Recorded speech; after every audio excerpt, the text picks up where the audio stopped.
Hello and welcome to today's July 22nd daily news report, as well as ongoing stimulus check package information video. If you're a subscribed member of my community, then welcome back. And if you're not, consider subscribing right now so I can keep you up to date on what's going on in Washington, D.C., what's going on in the U.S. economy, money, investing, and much, much more.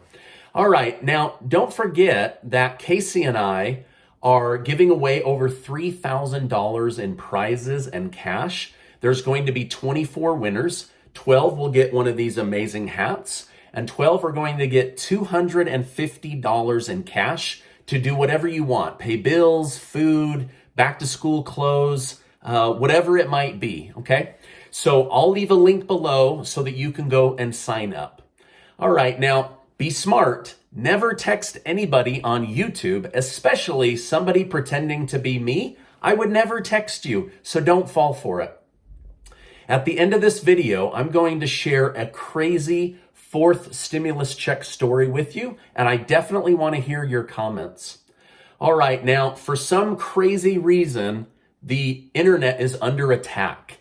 Worldwide, tens of thousands of websites are down and inaccessible. Hackers are attacking every system they can, trying to bring down the internet, bring down major corporations' websites, and they all have ransom demands behind it. So kind of crazy times that we live in. Now, I did a survey yesterday asking if the child tax credit monthly checks to kids should be permanent. 19,000 of you voted. And 47% of you said that it should be temporary just to get us through this year. 22% of you said this should be a permanent program going forward. And 31% of you said parents should have the ability to choose whether to get it as a lump sum when they file taxes or month to month throughout the year. So thank you guys so much for giving me that feedback. All right, for about a month now, I've been telling you how Senate Majority Leader Chuck Schumer has been trying to pass two infrastructure bills this summer. He had the $1.2 trillion spending bill done, agreed on, ready to go. Then that very weekend, President Biden said he wanted the physical infrastructure and the social infrastructure bill done at the exact same time, and the entire deal fell apart. Now, this isn't the first time a president has blown up a deal right as it was done. This happened under President Trump as well. The vote last night did not pass with the 60 votes that were necessary in order to move the $1.2 trillion bill forward. Democrats said this is one more reason to get rid of the filibuster, while Republicans said there isn't even a bill in writing, and that this bill would also, once in writing, need to go through the Congressional Budget Office to see what stays in the bill and what must be removed when the Budget Office weighs in on an opinion. Similar to what they did with the $15 minimum wage increase, right? That was removed, but it went through the Congressional Budget Office first. So Republicans are saying, wait a minute, stuff has to be in writing and it has to go through the Congressional Budget Office before we vote. Why are you trying to just ram this thing through so quickly?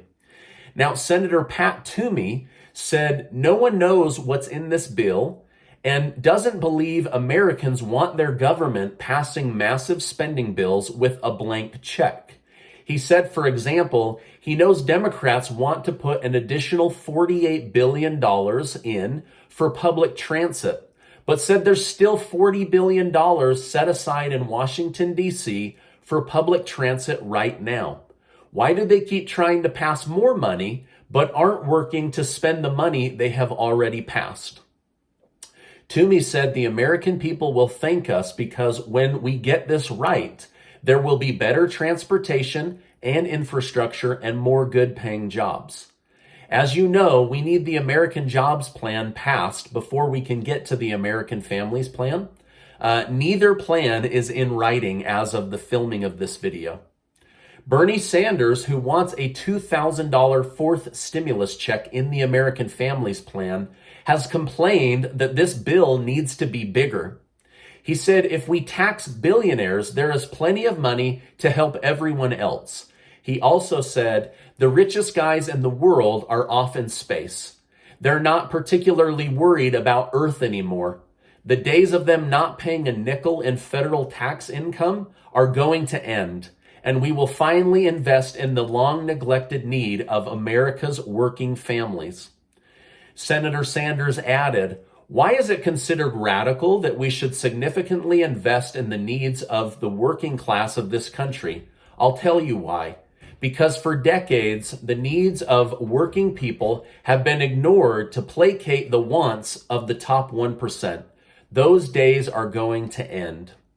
Now, earlier today, the White House quietly sent all Democrats a 23-page slide deck instructing them on how to all be on the same page with the $3.5 trillion spending bill and how to promote it before the elections. The title of the piece was Build Back Better for Working Families. Biden's team said they only want to focus on families with kids and people that work as the main demographics, but they will have items for people not fitting these two groups. So if you don't fit into these two groups, they said they're going to have stuff for you, but this is their main focus. Now, Biden's team said to start using language around three main areas about how Democrats are going to create more jobs. Number 2, Democrats are going to lower your taxes. 3, Democrats are going to lower the cost of living. Gosh, this all sounds really good on paper. I hope for the country's sake that this comes true, right? And it's not just words on paper in order to get votes. Now, according to the spokesman that presented this slide deck and the talking points, focus groups were called in, and over again, they want to see the cost of living come down. So this is what we will be talking about. There was also a line about lowering taxes for working families, but it said, by making the tax code more fair and making the wealthiest and largest corporations pay their fair share. Now, I'm not sure how taxing the wealthy lowers my taxes. I've read this several times today, so hear me out. What I'm hearing is that we will have more tax revenue by taxing wealthy people, but it said nothing about lowering our taxes. So according to this line, the government gets more money, not me, by keeping what I've earned, right? So to me, it does sound a little bit like semantics and wordplay. We're going to lower taxes. How? By taxing the wealthy. But how does that lower my taxes? I wish they would just say, we're going to be able to do more programs by getting more tax revenue, but it didn't say anything about lowering your taxes. So that was a little bit concerning to me. The presentation also said, this is why it's important to focus on build back better, lower costs for working families, rather than getting people back to work and helping the economy.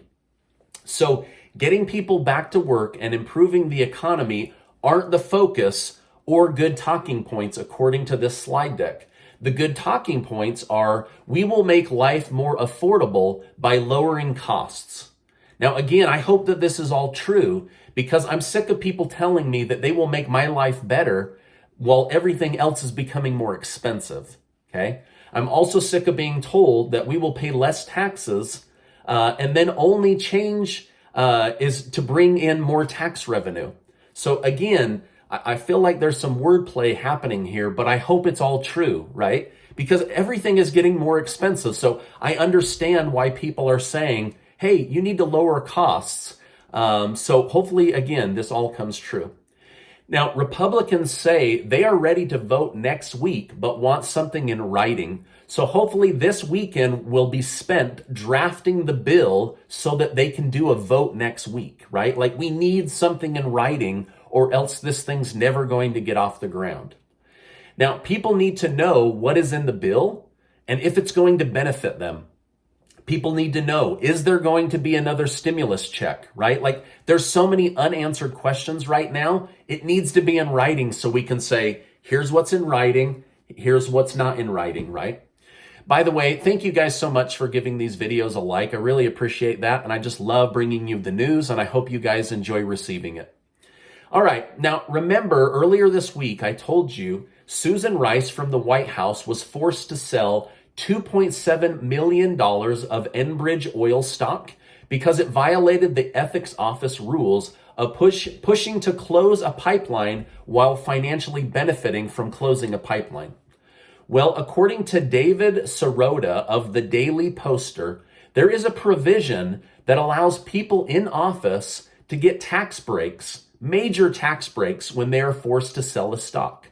So Miss Rice was forced to liquidate her stock with Enbridge Oil, but won't have to pay taxes on all of her profits because of a loophole for government employees. Now, isn't it interesting how government people tell us to tax the wealthy? Then we hear about wealthy government people getting the right to avoid taxation.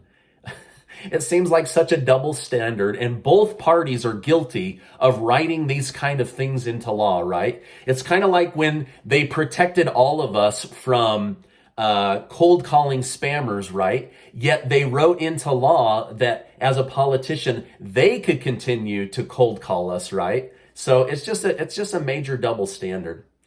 Now, just when you thought unemployment was going down, 51,000 more Americans filed for unemployment this week compared to last week, for a total of 419,000 unemployed people. Now, I don't think we are done with this pandemic, or maybe it would be better to say, I don't think this pandemic is done with us. All right, now for the crazy story. One of the most viral pranks in several years was just pulled off using social media. The story was about a $2,500 fourth stimulus check hitting bank accounts on July 30th. People were so excited and in such need that they started to share the link without first looking at it. Like, they hit share and then clicked on the link, right? Well, the link led to a fake article about how the most popular president in U.S. history, Joe Biden, had finally done it. Now, I've seen similar YouTube titles, so this one probably wouldn't have caught me, but it caught a lot of people. Anyway, the article went on to say how Joe Biden had finally gotten $2,500 for the American people, but when you clicked on it, it went to a gorilla giving you the middle finger, and the article from the author said, "Go get a job." Okay? Now, the post and the article have not been taken down, but they have been labeled as false information. I, for one, did not find this amusing. I believe that tricking people that are in need is not cool. But I'd be curious to know your reaction from this prank. Just let me know in the comments, was this funny or is this wrong to trick people? Let me know your thoughts in the comments, okay? Now, I also read that there is a major uptick in spam calls trying to tell you that you have a stimulus check waiting for you at the IRS, and that it would be easier for them to direct deposit it if you could just give them your banking information. Please, please, please do not fall for this scam. I know that there are people desperate for a check, desperate for an increase in Social Security and SSI, but scammers are taking advantage of you. So please, I'm just letting you know what I'm reading in the news. All right, now, what we know right now is Congress needs to pass the American Jobs Plan, or they need to switch gears and start working on the $3.5 trillion spending bill like Senator Kaine recommended yesterday. We also know that 80 plus members of Congress have a desire for a fourth stimulus check, but until something's in writing and they submit the idea, it's not happening, right? So I believe that a fourth stimulus check needs to happen, right? And that it would benefit about 25 million Americans according to data that I'm reading. So this needs to be in writing so that they can actually put these ideas forward. Now, the petition that's being circulated for a $2,000 stimulus check just reached 2.7 million signatures. Once it gets to 3 million, they're going to send it to President Biden's office. Economists have told the White House that around 25 million Americans would benefit financially from a fourth stimulus check and would help them avoid falling back into poverty. Now, this is my update for today. As I know more, I will definitely come on and share more. Before you go, make sure to check out that giveaway where Casey and I are giving away over $3,000 in prizes and cash. I wish I had more to give away, but I'm going to help 12 people with $250. I am trying to line up some other sponsors, so maybe I could boost that a little bit more. But now, before you go, let me just take 1 second to remind you that you are amazing. Never link your self-worth to the government. Just have confidence that you're amazing and that you have value and that you are enough. All right, now I appreciate you being in my community, and I'll see you on the next video.